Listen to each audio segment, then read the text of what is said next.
Welcome to the 21st century witch trial, where the stakes are not flames, but engagement metrics. Your jury?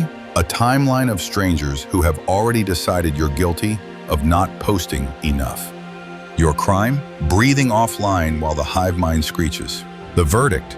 Silence is suspicious, outrage is oxygen. And you're either fuel or ash. The UK's new censorship laws are just the first sign of a disease we all help spread. Outrage isn't merely an emotion, it's a form of respiratory failure. You wake up, grab your phone, and gasp for your first hit of fury.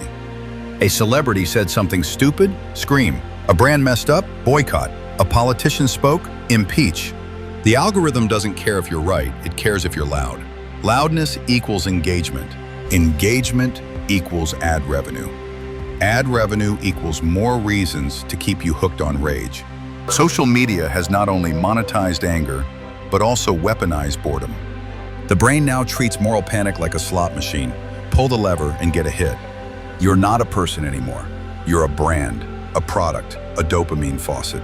And every second you're not leaking content, the algorithm starves you. So what do? You adapt. You scream louder, you sharpen your takes, you rage harder. Not because you believe it, but because if you don't, you disappear.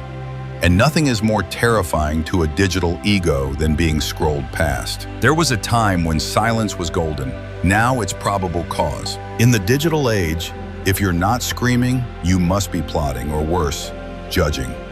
If you're not posting about the latest crisis, you're suspect. If you're not using your platform, you are part of the problem. Neutrality is a slur. Nuance is betrayal. The mob doesn't trust quiet, it trusts noise. And why should it? Quiet people think. Thinking is dangerous. Thinking leads to questions like, why do I care more about a politician's tweet than their voting record? Silence isn't suspicious, it's self-preservation.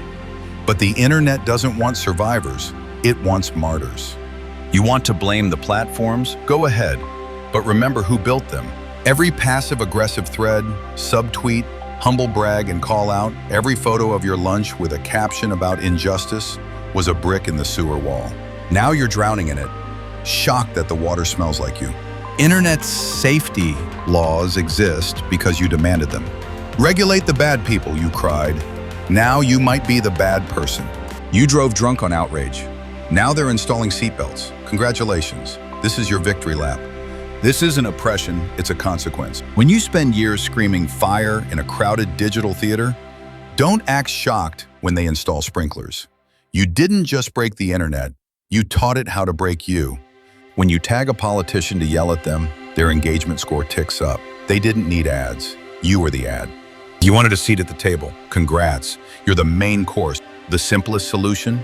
Log off. But instead, you'll likely double down or embrace the chaos. The internet isn't a community, it's a chaotic space that reflects our worst tendencies. The next time you complain about internet censorship, ask yourself, did I break it? Did I feed it? Did I make it so unbearable that even the government had to step in? If yes, congratulations. This rot has your name on it. Now everyone's on trial. You wanted justice.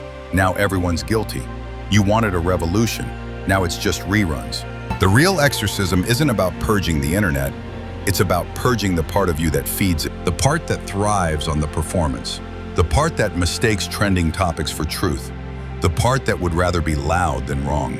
So go ahead, post your thread, cancel your neighbor, clutch your pearls in 4K, but don't pretend you're not the one handing out the pitchforks.